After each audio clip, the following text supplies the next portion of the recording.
Hi people, this is City of Kiev, Ukraine, April 16th, and I'm gonna explain you a little bit what's happening here in Ukraine.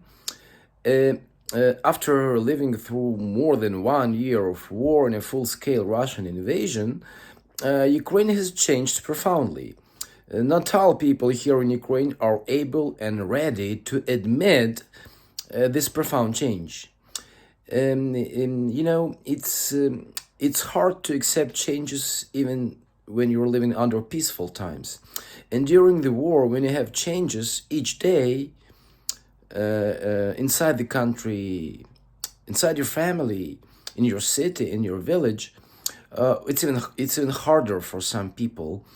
And we are winning the war.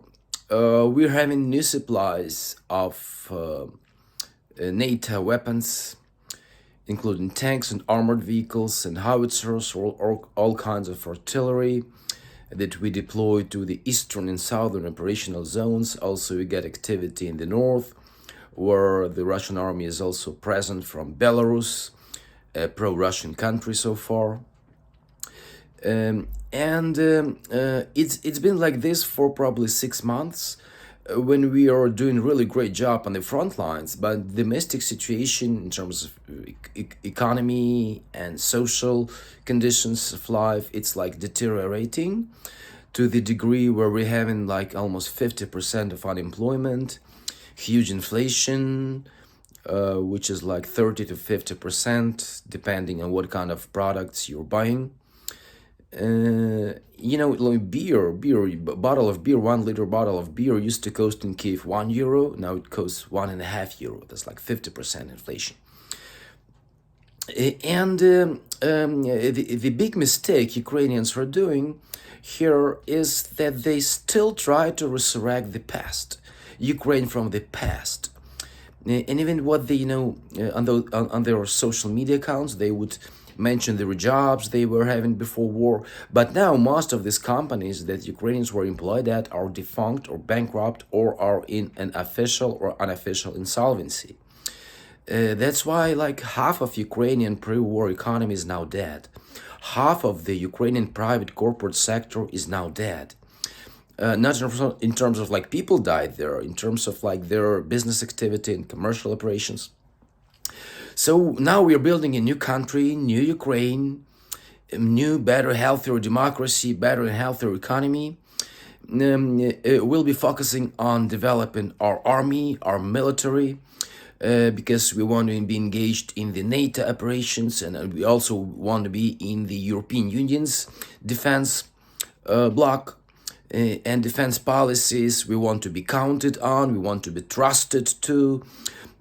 Our army is really experienced and is prepared to cooperate with the democratic countries and their armies, like the United States of America, Germany, France, Italy, Spain, United Kingdom, Nordic Europe, like Finland, Sweden, Norway, Denmark, Iceland.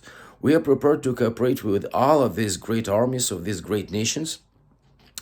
So now we're moving into this, new democracy, which would be focusing on the military side and developing it, but also building a proper economy here with letting a lot more foreign investments to come here, to reconstruct things, to earn on this. Of course, this is not going to be charity. The private sector is not about charity, but about commerce and earnings and return on equity, of course. And that's what we're going to build. It won't happen overnight. We're going to do this for probably 5 years from now before we get Ukraine that we want to get, that we're dreaming about.